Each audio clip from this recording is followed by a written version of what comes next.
Video nasties.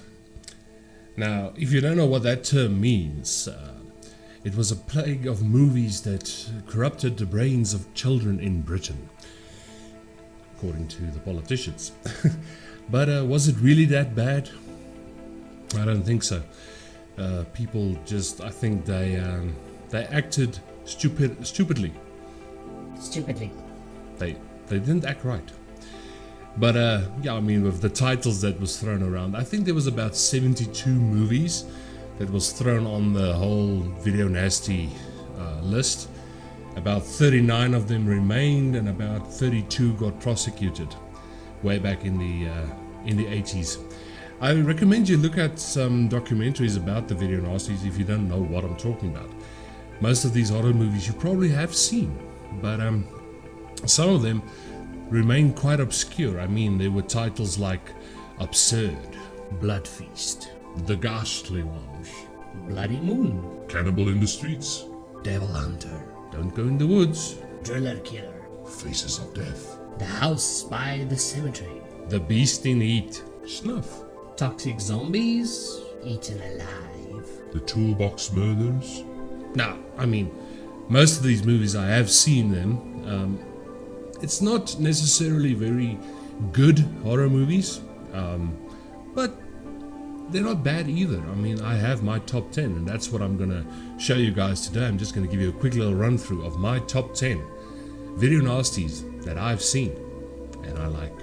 Now at number 10, I remember this from when I was younger, when I saw this poster in that old video store that I've told you guys about so many times. It's called Visiting Hours. The poster had this big skull that was illuminated by a lot of lights in the hospital building, and it scared the shit out of me. But Visiting Hours, a feminist activist, she crosses paths with a psychopath, and she makes him very angry because of something she said on a TV show, and he tries to kill her. And when I say try to kill her, he fails. She's sent to the general hospital, and then he continues to stalk her. Some bloody moments happen in this movie.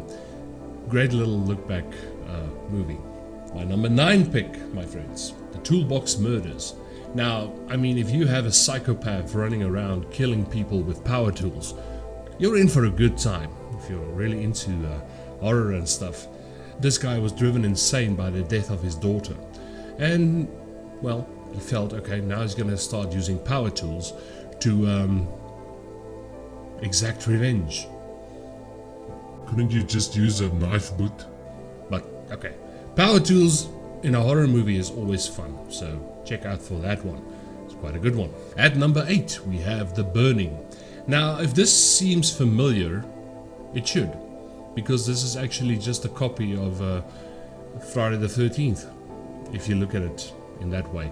We have an ex-camp caretaker who was horribly scarred and burned in a prank gone wrong, and now he's a little bit kwaad.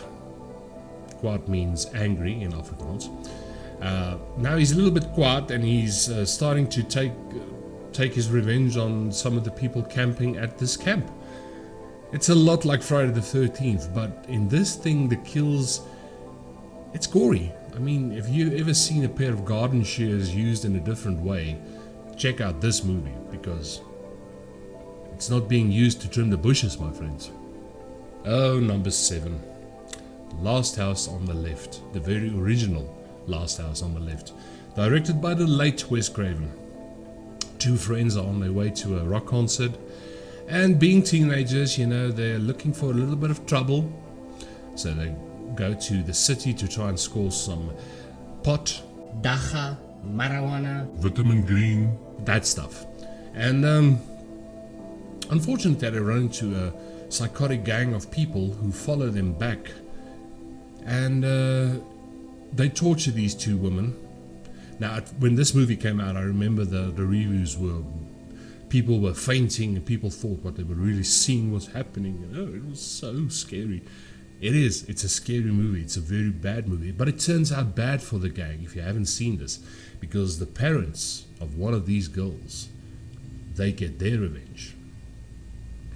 It's worth a look, my friends. The original Last House on the Left. Check it out. Then we move on to my number 6 pick, my friends. Now, this is not for the faint of heart. I Spit on Your Grave. The original I Spit on Your Grave. There's been a lot of sequels that's been done, remakes, but the original, it just holds something. It's terrifying. This lovely young woman, she's a writer, she goes into the woods to a cabin. I don't know why she wouldn't want to go into a cabin in the first place, but she's a writer, so maybe she needs a space to work on her newest novel. Unfortunately, there's some men that follow her, and again, this is graphic, my friends. This is very graphic. The scenes in this thing is very extended, and I mean, this movie was banned in Norway, West Germany, most places in Europe back then when it came out, because of the violence depicted against women. But I can tell you, the ending to this movie, or the second half of this movie, is great. I think all people who hurt people and violate women, this is what they should get, in my opinion. Check out the original I Spit on Your Grave. Interesting fact, the lovely woman that you see on the cover, standing with her back to the camera, is actually a very young Demi Moore. The more you know. At number 5, we have Evil Speak.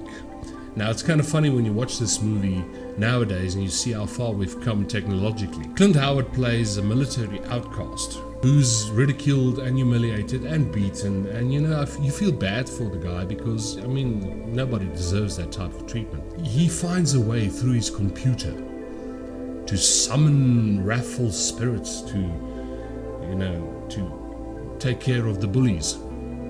It's so weird because these computers are so old. I think my old Casio watch has more technological things inside of it than that guy's computer. So maybe I should try and look up some spooks in my watch. But Evil Speak it's a good movie. There's a couple of disturbing scenes in it. I mean, that really upset me. I'm an animal lover, and you don't want to see animals getting hurt. Unfortunately, in this movie, you do see some of that. Not real animals, but even if it's fiction, it hits a nerve. But yeah, check out Evil Speak. Now we're starting to get into the nitty gritty, my friends. Flesh for Frankenstein. I mentioned this in my Udo Kier, one of my favorite German actors. He stars in this movie. Now, Baron Frankenstein wants to create a super race of humans, so he creates a man and a woman, zombie Frankenstein thingamajig. But it doesn't turn out good. It's a very old movie, so be prepared to sit through a very long movie as well. It has quite a great running time, but it's a very good, gory movie. If you're into blood and guts, check out Flesh for Frankenstein, my friends. There's a lot of nudity, there's a lot of stuff swinging around, but yeah, it's good. Check out Flesh for Frankenstein, my friends. Now at number 3, we have another one of those gems that I saw in that old and dusty video store. It's called The Slayer.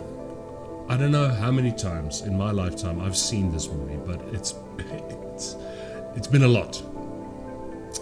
Kate, her husband, her brother, and his wife travel to a remote island just to get a bit away of things that's going on in the world. But Kate suffers from a lot of nightmares. Now, at first we don't know if the nightmares are real, is it a fiction of her imagination, or what. This movie scared the crap out of me when I was younger because of who the Slayer is and what the Slayer is. We get glimpses in the movie, as he's killing people, you just see little shadows moving around and you can see his face. But at the end of the movie, that climactic scene where Kate faces up to her fears, My friends, that scared the hell out of me when I was 7 years old. That's when I saw this movie. So, yeah, check out The Slayer. My number 2 pick, between my number 2 and my number 1 pick of the video Nasties. It's called Possession. Isabel Adjani and Sam Neill give us some of their best performances, in my opinion. At first, I didn't know what to make of this movie. I saw it when I was very young, and then later on I got my hands on the DVD copy of it and watched it again and again and again, and things start going wrong for Isabella's character after the divorce from her husband, played by Sam Neill. And then she starts showing us these she starts acting very weird. I think the thing that gets me in this movie is the close-up scenes every time with the acting. There's some overacting in this thing, and but this film is disturbing, my friends, really disturbing. And in the center of it is their little boy. He's caught up between these two parents who can't stand each other. Sam Neill tries to get back his wife, but his wife doesn't want to know anything, and it's basically like a hate is creating something different in another place. It's, my friends, see Possession. I can't explain this. No, you have to see this to believe this. Great performances by these two actors, and it's worth a watch, my friends. If you can find Possession, see it. And of course, my number 1 pick. And I mean, I already covered this video. This was the very first video that I uploaded on this channel. And of course, I'm talking about Sam Raimi's Evil Dead. It was infamous for being one of the worst video nasties that was busy buggering up the kids in Britain and all over the world. The morality was questioned because of this one film. It was so violent, and it was so spooky, and it was so bloody. I don't think the commission, whoever ran the video nasties, had a clue what the hell they were talking about. This was art. This still is art. If you haven't seen Evil Dead, check out my video, my review that I did on the Evil Dead, the original Evil Dead, and you decide for yourself. I always say this, my friends, there's worse stuff happening in this world, in reality, than any movie you've ever seen. I mean, look at the time that we're living in now, currently. Now, my friends, movies are just for entertainment, and I think that's the way it should be seen. But I hope you liked this little look back at my top 10 video nasties, and I really hope you seek out these movies and you check them out. I will see you guys in the next one. You guys take care of yourselves, and like always, enjoy the film, my friends. Cheers.